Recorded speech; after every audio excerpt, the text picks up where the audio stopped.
Students, अभी हम लोगों ने इसके पहले बताया असिस्टेड रिप्रोडक्टिव टेक्नोलॉजी।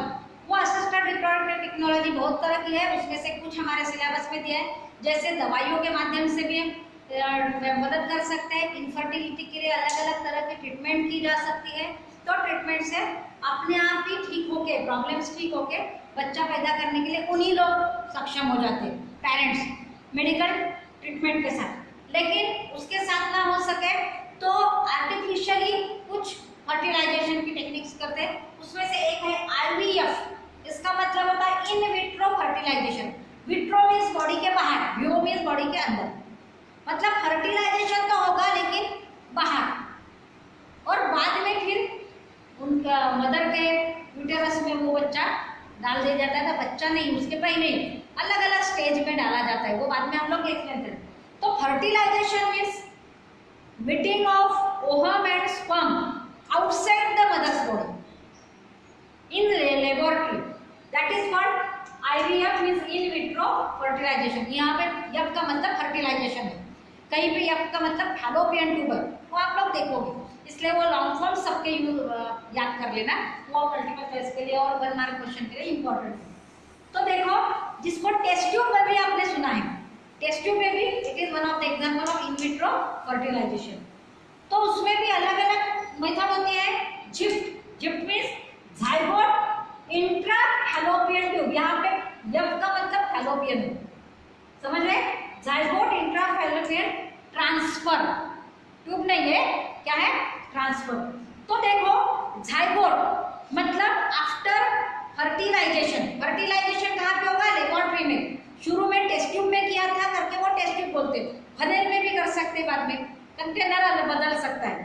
तो न्यूट्रिएंट मीडियम में ओहम और स्पर्म, आइदर वही कपल के, अगर दोनों में स्पर्म और ओहम प्रोडक्शन का प्रॉब्लम नहीं है तो उसी कपल के ओहम और स्पर्म निकाल लिए जाते हैं। वो न्यूट्रिएंट मीडियम में लेबोरेटरी में अंडर कंट्रोल कंडीशन डाले जाते हैं, और उसको वो हार्मोन्स, जिस कंडीशन की वजह से टेम्परेचर, प्रेशर, प्रेशर सब वहाँ पे प्रोवाइड किया जाता है ताकि वहाँ पे फर्टिलाइजेशन हो। और अगर फर्टिलाइजेशन हो गया तो जाइगोट तैयार होगा। इस जाइगोट कंडीशन में जाइगोट को फिर माँ के फैलोपियन ट्यूब में डाला जाता है। फिर फैलोपियन ट्यूब में उस जाइगोट में क्लीवेजेस होंगे, ग्लास्कुलेशन होगा, फिर वो यूटेरस में आएगा, और फिर नेचुरल तरीके से बाकी प्रोसेस होंगे, इम्प्लांटेशन, गैस्ट्रुलेशन और फीटस डेवलपमेंट। समझ में आया? मतलब यहाँ फर्टिलाइजेशन लेकिन बाहर हुआ। दूसरा तरीका होता है gamete intra fallopian transfer. Gamete मतलब जिस माँ में अगर ओहम तैयार नहीं होता होगा तो ओहम डोनेट किया जाता है उसी के क्लोज रिलेटिव से, जैसे उसके बहन से, उसके माँ से अगर लिया तो उसका जेनेटिक कैरेक्टर मैच होता है, या फिर उस माँ का ओहम तो तैयार होता है लेकिन फैलोपियन ट्यूब में कहीं ब्लॉकेज है एम्पुला के पहले, तो वो एम्पुला तक पहुंच नहीं पाता। ऐसे से ओहम बाहर निकाल लिया जाता है ओवरी से डायरेक्ट, और वो ओहम क्या करते हैं, फिर इधर से कहाँ डालेंगे? एम्पुला रीजन में, फैलोपियन ट्यूब में। या फिर स्पर्म्स, अगर उस औरत के आदमी में स्पर्म्स कम तैयार होते हैं तो फिर वो वहाँ पे पहुँच नहीं पाते हो, तो स्पर्म्स वहाँ पे डाले जाते हैं। ओके, अगर उसके नहीं होते तो डोनेटेड, जैसे ब्लड डोनेशन किया जाता है वैसे स्पर्म डोनेशन भी। माँ को मालूम नहीं रहता, उनका मेल फीमेल का कोई कांटेक्ट नहीं होता। इस तरह से अगर गैमीट ट्रांसफर करते, आइदर स्पर्म और ओहम, कहाँ पे? फैलोपियन ट्यूब में। ओहम अगर वहाँ पर है तो स्पर्म डाला गया, उनका मीटिंग हो गए, नेचुरल फर्टिलाइजेशन होगा। अगर स्पर्म तो उसके मेल में कोई प्रॉब्लम नहीं तो ओहम डाला जाएगा, और फिर स्पर्म भी डाले जाएंगे, फिर फर्टिलाइजेशन कहाँ होगा? Fallopian tube. ओके, तो गैमीट को फैलोपियन ट्यूब में ट्रांसफर कर दिया जाता है, तब तो उसको बोलते हैं गैमीट इंट्रा फैलोपियन ट्रांसफर। मतलब नेचुरली उनका एक दूसरों से मिलना पॉसिबल नहीं है, तो वहाँ पे कंडीशन दे के हार्मोन वगैरह वगैरह सप्लाई करके ये डाल के कब टाइम पर उस तरह से उनको फर्टिलाइजेशन के लिए कंडीशंस प्रोवाइड की जाती है। ICSF intra cytoplasmic sperm injection, इसमें देखो आईसीएसएफ में और आर्टिफिशियल इंसेमिनेशन दोनों में थोड़ा फर्क है। कैसे? आईसीएसएफ में इंट्रासाइटोप्लाज्मिक स्पर्म इंजेक्शन, यहाँ पे सर्विक्स यूटेरस का सर्विक्स रीजन तक क्या होता है, स्पर्म्स डाले जाते हैं आर्टिफिशियल इंजेक्शन द्वारा। क्यों? जिस आदमी का पेनिस अगर छोटा है तो पेनिस का साइज बहुत छोटा होने की वजह से वजाइना क्रॉस करके कपलेशन के समय में सेक्स एक्टिविटी के समय वो सर्विक्स तक अगर जाते नहीं होंगे स्पर्म्स, सर्विक्स का मुंह बंद होता है, वो इस तरह से सर्विक्स का मुंह खुलता नहीं हो, स्पर्म्स इधर वजाइना में रहता हो, तो क्या होगा कि स्पर्म्स सर्विक्स से यूटेरस के अंदर नहीं जा पाएंगे। तो ऐसे समय या फिर और कोई प्रॉब्लम है लेकिन सर्विक्स के अंदर स्पर्म अपने आप जाने के लिए तकलीफ हो, तो इंजेक्शन द्वारा specially under sub aseptic condition care ली जाती और सर्विक्स के अंदर स्पर्म को छोड़ दिया जाता है ताकि फिर बाद में वो आगे जा सकते हैं। तो क्या होगा, स्पर्म ओहम में डायरेक्ट एंट्री लेगा और फर्टिलाइजेशन। आईसीएसएफ। दूसरा आर्टिफिशियल इंसेमिनेशन, यहाँ पे इन विवो फर्टिलाइजेशन। यहाँ पे फर्टिलाइजेशन कहाँ होता है, माँ के बॉडी के अंदर ही।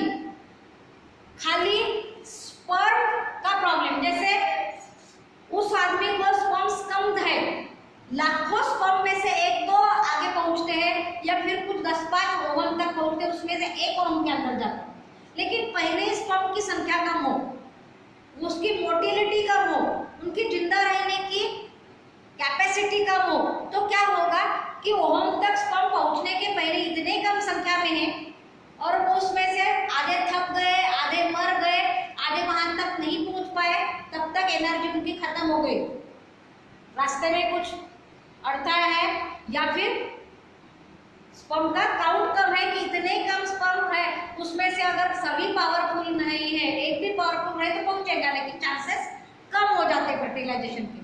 लेकिन फर्टिलाइजेशन होना ही चाहिए, तो फिर यूटेरस में, डायरेक्ट यूटेरस में डाले जाते, सर्विक्स तक भी नहीं, स्पर्म डाले जाते और यूटेरस में खुली जगह वो आराम से फिर ओविडक्ट में पहुंच सकते हैं। मतलब मरने के चांसेस, उनको पहुंचने के लिए लगने वाली देर, उनके मोटिलिटी कम होने की वजह से बीच में ही पहुंचने के पहले मर जाने का चांस, ये सब प्रॉब्लम सॉल्व हो जाते हैं। ओके, तो इस तरह से आर्टिफिशियल इंसेमिनेशन बोले तो sperm entry, not naturally, then naturally होता है इंसेमिनेशन, मतलब कपलेशन मेल फीमेल के सेक्स एक्टिविटी के साथ नहीं होता हो तो डाल दिया जाए, और लेकिन फर्टिलाइजेशन अंदर होगा, बच्चा माँ के अंदर निकालना, इसमें ऐसा कुछ नहीं कि बाहर के डोनेटेड स्पर्म होना चाहिए। अगर स्पर्म तैयार ही नहीं होते होंगे उस औरत के आदमी को, तो फिर डोनेट किए जाते, जैसे ब्लड में ब्लड डोनेट करने वाले दे देते, लेकिन वो ब्लड किसको दिया मालूम होता है क्या? नहीं, वैसे उस देने वाले को भी मालूम नहीं होता, लेने वाले को भी मालूम नहीं होता कि किसके स्पर्म है। इस तरह से फर्टिलाइजेशन, लेकिन वो कपल अपना बच्चा पैदा कर सकता है, क्योंकि माँ पिताजी को बच्चा पैदा होना, उसका सुख अलग और उसके बाद वाले फायदे नुकसान अलग, वो सब नेचुरल प्रोसेस के लिए उनको इस तरह से मेडिकल टेक्नोलॉजी से मदद करके उन लोग माँ बाप बन सकते हैं। IUI, इंट्रा यूटेराइन इंसेमिनेशन, इसका ही मतलब, यहाँ पे एक मिनट, ICSF, गलती हुई मेरी थोड़ी सी, ICSF में डायरेक्ट ओहम और स्पर्म इस तरह से ऐड किए जाते हैं कि स्पर्म डायरेक्ट एंट्री करते हैं ओहम में, मतलब स्पर्म को भी ज्यादा तकलीफ नहीं होती ओहम के अंदर। यह हो गया इंट्रासाइटोप्लाज्मिक स्पर्म इंजेक्शन, ओहम के साइटोप्लाज्म में स्पर्म एंट्री करवाना, मतलब हाइलोरोनिडेज एसिड वगैरह तैयार करने के लिए उसको जो टाइम लगना है वो भी तकलीफ कम कर दी इन्होंने, उसमें उसको हार्मोनल से एंजाइम्स वगैरह की सप्लाई कर दी। आर्टिफिशियल इंसेमिनेशन में सर्विक्स में पहुंचाए जाते हैं, फिर से थोड़ा बैक हो जाओ, मैं लगातार होने की वजह से मेरी गलती हुई। आर्टिफिशियल इंसेमिनेशन में सर्विक्स में स्पर्म छोड़े जाते हैं, और IUI में इंट्रा यूटेराइन इंसेमिनेशन में यूटेरस में स्पर्म छोड़े जाते हैं। दोनों में फर्टिलाइजेशन कहाँ पे होता है? अंदर ही होता है। समझ में आया? यहाँ पे बाहर भी हो सकता है, अंदर भी। देखो स्पर्म बैंक, जैसे हम लोग किसी को ब्लड डोनेट कर दे, वो ब्लड बैंक में सेव करके रखा जाता है, प्रिजर्व करके रखा जाता है। और जिन लोगों के जैसे प्रॉब्लम है, जिनको जो टाइप का ब्लड चाहिए उसको वो दिया जाता है, ताकि वो पेशेंट जिंदा रह सके, उसकी बीमारियों से जिंदा रह सके, कुछ एक्सीडेंट हुआ तो जिंदा रह सके, जो भी कारण से ब्लड डोनेट किया जाता है। वैसे सीमेन भी कुछ लोग देने को तैयार होते हैं, वैसे ऐसे जिन लोगों को बच्चे खुद के पैदा नहीं होते, इसलिए अब ये सीमेन बैंक शुरू हुई है। उस हिसाब से कुछ लोग जिनके सीमेन बहुत तैयार होते, वैसे भी वो वेस्ट ही होने वाले रहते, वो सीमेन डोनेट करने को तैयार होते। जैसे ब्लड जमा कर लिया जाता है, प्रिजर्व किया जाता है, वैसे ही सीमेन दे दिया जाता है, उसमें मेल और फीमेल का कोई कांटेक्ट नहीं आता। सीमेन आर्टिफिशियली, जैसे हम लोगों को बॉटल छोटी सी दे दिया और बोले कि जाओ अपन यूरिन निकाल के ला लो, पेशाब करने जाओ बाथरूम में और यूरिन निकाल के ला, वैसे ही स्पर्म रिलीज होने का जो टाइम है उस हिसाब से, वो फीलिंग के हिसाब से वो समझ में आता है, तो वो स्पर्म्स निकाल लिया जाता है, कुछ प्रोसेसिंग किया जाएगा, उनको हार्मोन्स भी सप्लाई कर सकते हैं अलग अलग, और वो सीमेंस जमा कर लिया जाता है, फिर उसको प्रिजर्वेशन प्रोसेस बैंक में। वो आदमी को नहीं बताया जाता कि तेरे स्पर्म किसको दिए है, वो औरत को नहीं बताया जाता कि वो स्पर्म किसके लिए है, कौन से जात का, कौन से धर्म का, इससे कोई मतलब नहीं, काला है गोरा है नहीं मतलब नहीं। तो ऐसे में टेस्ट ट्यूब बेबी बहुत बड़ा के आर्टिफिशियल मतलब सीमेन डोनेशन, तो सीमेन डोनेशन करें तो सीमेन और स्पर्म दोनों मिलेंगे। जिनमें सीमेन कम पैदा होता है तो सीमेन का यूज करेंगे, अगर जिनमें स्पर्म कम पैदा होता है तो सीमेन यूज करके स्पर्म खाली डोनेट करेंगे, या फिर दोनों साथ में, सीमेन और स्पर्म दोनों साथ में, इस तरह से भी डोनेट किया जा सकता है। तो इन तरीके से अभी इस असिस्टेड मेडिकल या reproductive technology, of course medical reproductive technology की मदद से जिन लोगों को बच्चे नहीं होते उन लोग भी अपने बच्चे का सुख ले सकते हैं, और इस तरह से, लेकिन इन्हें थोड़ा सा खर्चा ज़्यादा होता है। ट्रीटमेंट हर बार सक्सेसफुल पहले बार होगी इसकी कोई गारंटी नहीं होती, 2-3 बार फेल होके भी हो सकता है, उसके लिए अलग अलग कारण होते हैं, उतना हमको डिटेल नहीं पढ़ना है। लेकिन जिन लोगों को ये प्रॉब्लम है तो किसी महाराज बुआ बाबा के पास जाके बच्चे पैदा करने की कोशिश नहीं करना। मैक्सिमम जगह में अंधश्रद्धा निर्मूलन समिति ने कहीं बहुत जगह पे भंडाफोड़ किया है, अगर आपको मालूम नहीं तो आप स्टडी करो। अबा अनीस श्याम मानव जी के बहुत से लेक्चर्स आते हैं, हम लोगों से इंफॉर्मेशन लो, हम लोग कार्य करता है। क्या अबा अनीस ने ऐसे बहुत बाबा लोगों का भंडाफोड़ किया है कि जिन लोग धार्मिक कृति के हिसाब से सामने भजन करते हैं और पीछे औरतों का शोषण करते हैं।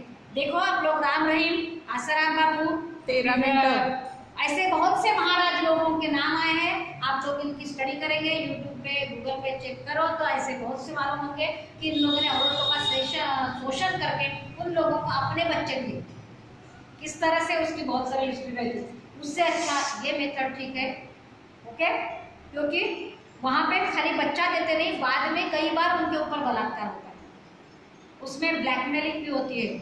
लेकिन तेरी भी चूक मेरी भी चूक और बड़े लोगों के विरुद्ध में जाने लायक सर्वसामान्य लोग, मालूम है ना आपको, जब आसाराम बापू का राम रहीम को पकड़ा गया तो कितने उनके भक्त लोग रास्ते पर निकल गए थे, झाड़ फोड़ हुई, मारे, पुलिस को मारे, ये वगैरह, क्योंकि इन लोगों को मालूम नहीं रहता ये बात। अंदर की पोल अलग रहती है, बाहर की बात अलग रहती है, लेकिन यही कॉमन हुआ है। ऐसे हजारों भंडाफोड़ हुए। तो आप स्टडी करना चाहो तो आगे हमसे कांटेक्ट करो और इस तरह से इस नॉलेज का यूज करके बच्चे पैदा करो। ना तो फिर कल चलता है किसी का दत्तक लो, बच्चा जिनको माँ बाप नहीं उसको माँ बाप मिल जाएंगे, आपको बच्चा मिल जाएगा। और रही बात कि अडॉप्ट करने के वक्त ये डर रहता है कि हमारा बच्चा वो अच्छा निकलेगा क्या, अपने भी बच्चे अच्छे निकलने की कोई गारंटी नहीं है। Thank you.